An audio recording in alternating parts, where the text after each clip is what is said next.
All right, we're going to go straight into questions for Coach Defensive Coordinator Blake Baker. First up, we have Christopher Stock from InsideTheU.com. Chris, do you have a question for Coach?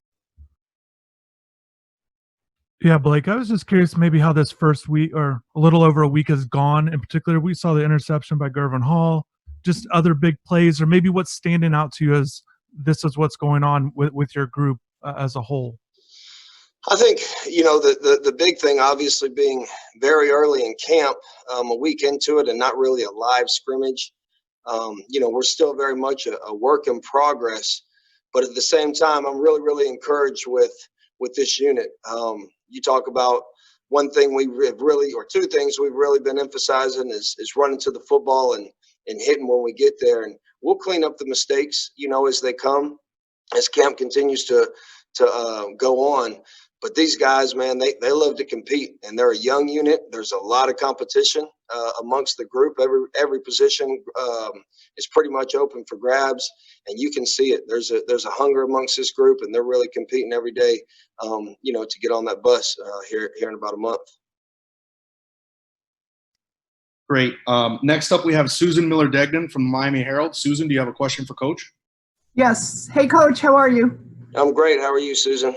I'm good. So we just found out about the scrimmage tomorrow night, that said, what exactly are you looking for?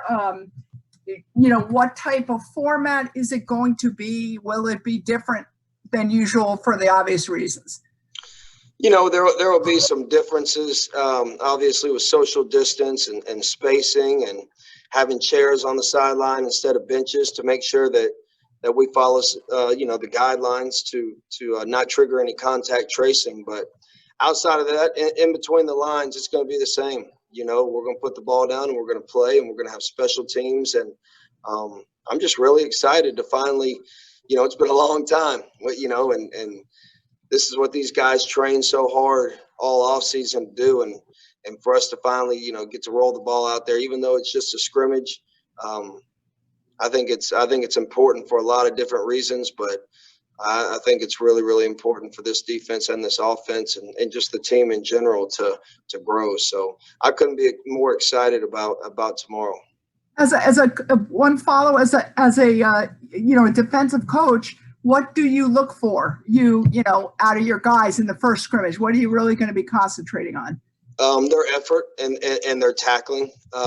We have not been able to tackle live up to this point, and that's how every college program from across the country probably conducts business. So this will be the first time, especially some of these young guys that we've never seen tackle college back. So I'm definitely excited to see how well we tackle in the first scrimmage. And then just their effort, just their ability to be relentless to the football. Like I said, we'll clean up some of the technical errors or their missed assignments. But as long as they do those two things, I think we got a chance to be pretty good this year. Thanks. Great. Next up, we have David Furones from the Sun Sentinel. David, do you have a question for Coach? Sure. Hey, Blake, two questions. This first one, it kind of just got me thinking now since you guys are about to go into a scrimmage. You talked about, or Manny Diaz told us how you guys did the study about how much tracing there is in a practice, that guys aren't ever anywhere near 15 minutes near each other. Have you guys done a similar study in games where, guys are matched up against each other, whether it be a tackle and a defensive end up against each other all the time, or wide receiver corner, things like that? And I'll let you answer that one before I get to the second.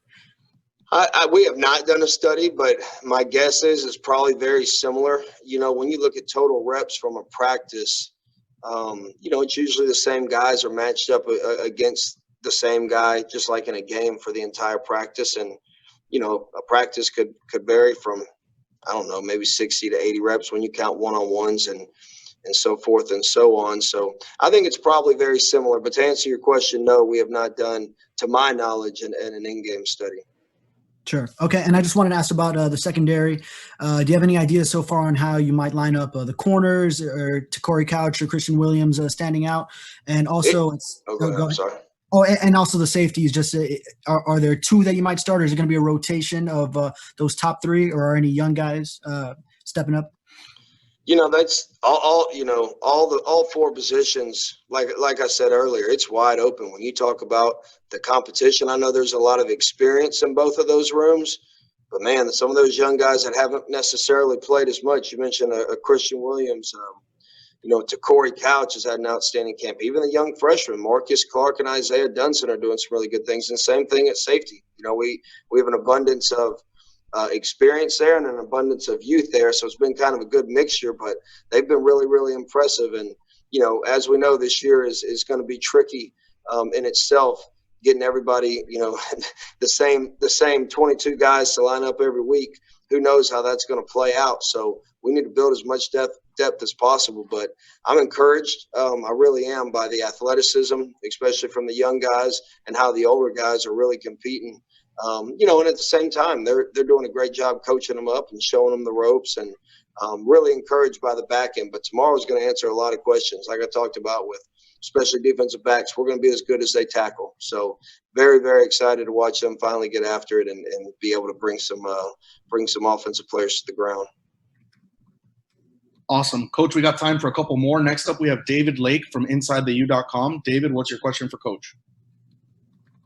Hey, Coach, wanted to ask you just about Bubba Bolden. How's he moving around? Is he back to where he was pre-injury, just from an athleticism standpoint? And then, with him being a year in your system now, is he just generally more comfortable in that regard than he was last fall camp? Yeah, well, he wasn't even here really last fall camp. So, but no, he's 100% healthy. And he is definitely more comfortable, and you can see him growing more confident every day. I've been very pleased with Bubba. He's a long rangey guy. He's making plays on the ball. He's physical, but you can definitely see that he is growing more and more comfortable day by day, rep by rep, and just more comfortable and confident around the guys. Him being here a full calendar year almost now, that natural progression has really taken place, and he's doing a lot of good things out there on that football field for us. Awesome. Next up, we have Barry Jackson from the Miami Herald. Barry, do you have a question for Coach?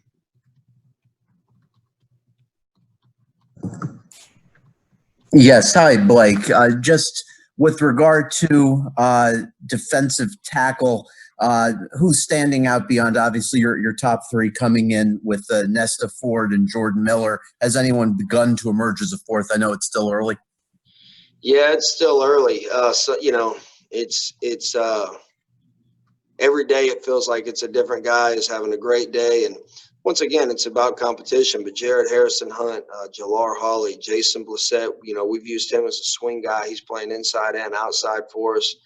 Those three guys are doing some good things. Really, from top to bottom, I would say nobody at that position has locked down the starting role. And, those guys are pushing each other. Now, I think we have a lot of talent in that room, and I've said that before. But to say one guy is, I think they're all playing pretty well. To say one guy is just completely dominating and taking over, that wouldn't be fair. But none of them are playing bad either, But I'm very, very anxious to see tomorrow, and then really, through the next couple of weeks, someone's going to emerge. There's no doubt about it. The cream usually rises to the crop about week 2 or week 3 in camp. So we will. That will be to be determined. Thank you. All right. Our last question for Coach Baker comes from Christopher Stock of InsideTheU.com. Go ahead, Chris. Yeah, Blake, I'm sorry. Just the linebackers with Wayman Steed and Bradley Jennings, how are they doing, and how do they look? Have they been able to do everything just in this first week? Yeah, they have, and that's a credit to those two young men, our training staff. They have exceeded any expectation that I've had. They both look great, and I didn't know how they would respond. Obviously, coming off serious injuries and being out for over a year, really, both of them. But those two guys are playing their tails off. They're smart. They've been in this system for a long time, but they've really matured. Just from a mentality standpoint, they know how quickly the game can be taken away from them, and injuries usually tend to do that, to guys. And I'm so happy with those two guys, man. I think they're going to surprise some people this year. I think both of them are doing a heck of a job, and couldn't say enough good things about either one of those young men. Awesome. Coach Baker, thanks for taking some time to talk with us today, and good luck in the scrimmage tomorrow. All right, appreciate it. Thank y'all.